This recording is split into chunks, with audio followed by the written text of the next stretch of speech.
Olá a todos, sou Ansel Lankman, engenheiro responsável técnico pela Lank Engenharia. Como perito, sou especializado em condomínios. No nosso programa de hoje, vamos conversar novamente com a doutora Fabiola César Ferreira Laguna, que além de síndica, é uma experiente administradora de patrimônios imobiliários. Tudo bom, Fabiola? Tudo bom, Ansel.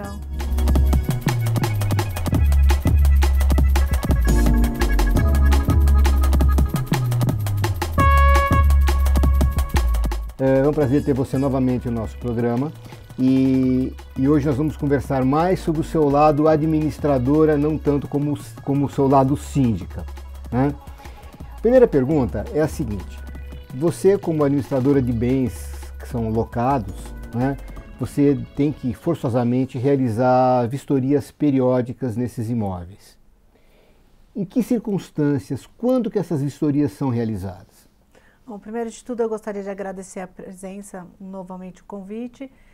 E com relação às vistorias, nós fazemos periodicamente, não existe uma perícia periódica, né, uma vistoria periódica. O que existe é a vistoria de entrada no imóvel e a de saída no imóvel, para ser verificadas as condições de entrada e de saídas. E existem algumas vistorias excepcionais que são feitas quando tem alguma reclamação do inquilino ou em alguns imóveis críticos que o próprio proprietário já sabe quais são os problemas, ele pede para que seja verificado de tempos em tempos.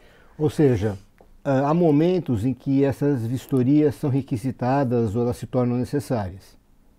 Elas são fundamentais na entrada e na saída, até por uma questão de proteção do contrato, de como a pessoa entrou e como ela está deixando, uma proteção para o proprietário e, como eu te disse, em algumas situações excepcionais, quando tem vazamento, quando tem problema de estrutura, e aí os inquilinos entram em contato com a administradora. Você sabe que tem um assunto muito parecido e que não é muito levado a sério pelos síndicos, que é uma vistoria quando o síndico assume o cargo e quando ele entrega depois. Porque fatalmente ele vai ser cobrado de algumas coisas que às vezes ele não é o responsável. Por exemplo, você assume um prédio agora, é um prédio antigo que tem uma série de problemas anteriores à sua gestão, mas que se tiver um problema agora na sua gestão, você não vai conseguir relacionar aquilo a um problema passado se você não fizer uma vistoria quando você está recebendo o prédio. Você concorda comigo?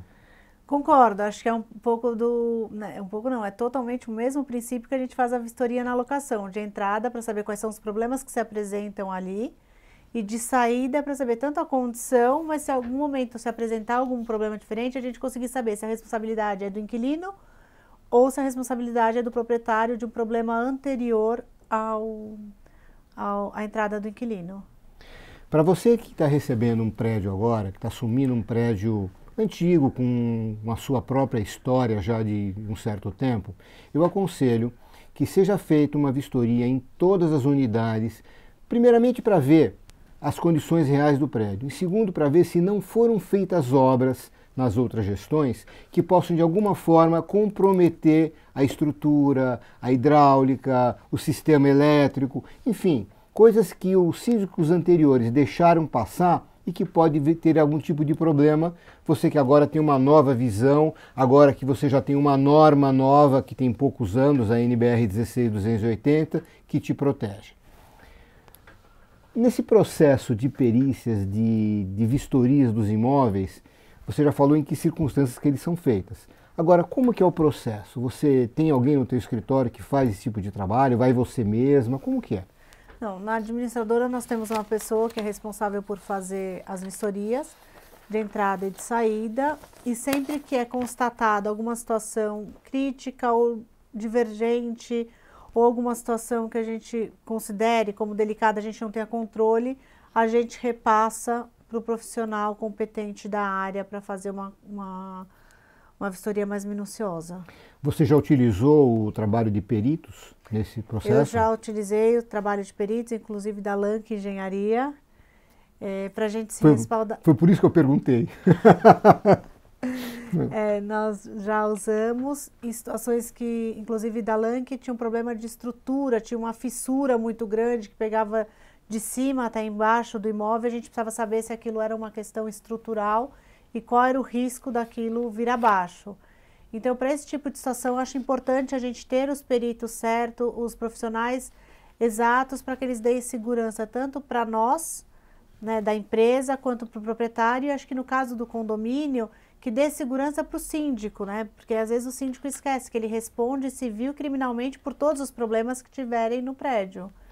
Mas eu vou te dizer uma coisa, da mesma forma que às vezes você sente a necessidade de um parecer mais técnico e você chama o perito, eu como perito, já ocorreu várias vezes em que o assunto era tão especializado, era tão específico de um determinado assunto que fugia à minha formação generalista. Então eu tive que chamar um colega que é um especialista, por exemplo, em elevadores, né? Eu conheço elevadores, sei como funciona, sei as bases gerais, mas eu não sou um especialista. Então se você me chama, por exemplo, para dar um laudo sobre um problema que teve no seu elevador, no elevador do seu condomínio, eu vou chamar um colega que é especialista naquele trabalho para fazer um trabalho conjunto e, de repente, nós assinarmos juntos, esse tipo de coisa. O que eu quero dizer é que nós temos que sempre reconhecer as nossas limitações. Você, como síndico, não é um engenheiro, então seria útil que quando o assunto complicou um pouquinho, você chamar um técnico, chama um engenheiro, de preferência aquele que já trabalha com perícias, que pode te fazer um laudo, que pode te dar uma substancial ferramenta para você tomar as suas decisões. E da mesma parte, o perito também, ele tem suas limitações, ele às vezes tem que chamar um especialista. Você concorda com isso? Concordo. Acho importante a gente entender o nosso limite e usar parcerias, usar contratações para fazer da melhor forma possível. Fabiola, na sua posição de administradora de bens de terceiros, você forçosamente tem que dar satisfação para eles do que acontece com os imóveis dele. Isso é muito semelhante com a tua função de síndica, ou dos nossos amigos síndicos que estão nos assistindo, porque eles também têm que dar satisfação do trabalho deles para os donos dos imóveis que eles estão tomando conta por eles, em nome deles. Eu pergunto o seguinte, esses relatórios de técnicos, no caso engenheiro, ou até no caso jurídico que nós conversamos há pouco, você acha que esse laudo técnico, ou esse parecer técnico, ele como ferramenta de convencimento, como ferramenta de dar satisfação, ele é útil? Eu acho que ele é muito útil porque ele traz para o condomínio a transparência e traz a realidade de uma situação que foi constatada não por você, síndico, que está dizendo, eu acho isso, eu acho aquilo. É um profissional que vem, analisa tecnicamente e fala para o condomínio, né, através do seu laudo, isso está certo, isso está errado, isso tem risco, isso não tem risco, precisa fazer isso, precisa fazer aquilo. Porque eu acho que uma coisa que as pessoas também esquecem quando pedem um laudo é que no laudo muitas vezes vem a orientação do que deve ser feito.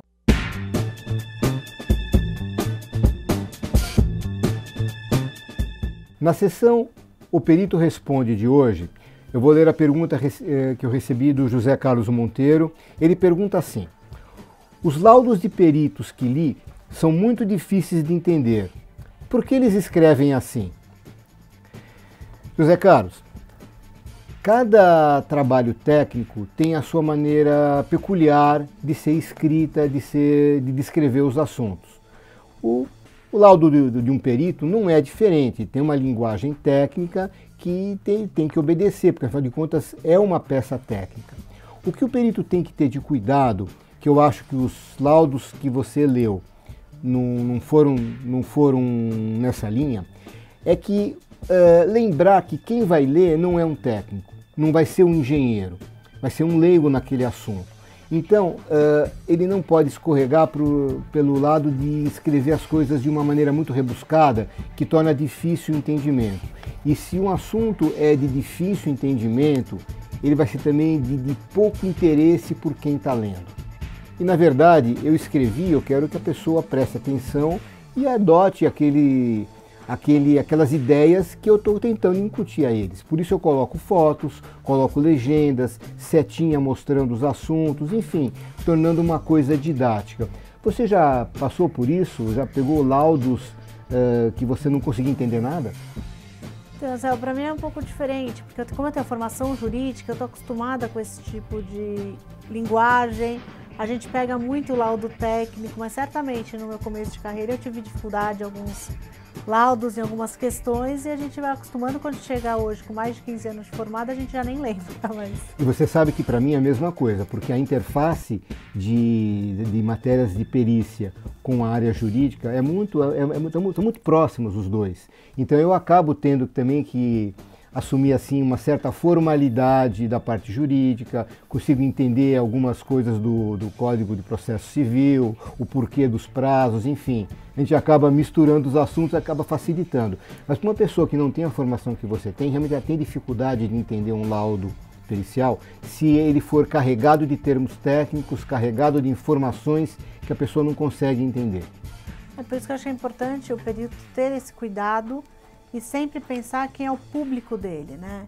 Não pensar como engenheiro, mas pensar para quem eu estou escrevendo. Eu acho que isso é uma mudança de mentalidade que deve se incorporar ao longo do tempo, porque está começando a vir, né? Então, Zé Carlos, espero que tenhamos conseguido responder aquilo que você perguntou, tá? Te agradeço novamente, e a todos vocês que tiverem perguntas, mande as perguntas, mande também sugestões de pauta, de assuntos que você gostaria de verem discutidos no nosso programa, e até a próxima. Fabíola, obrigado novamente. Obrigada.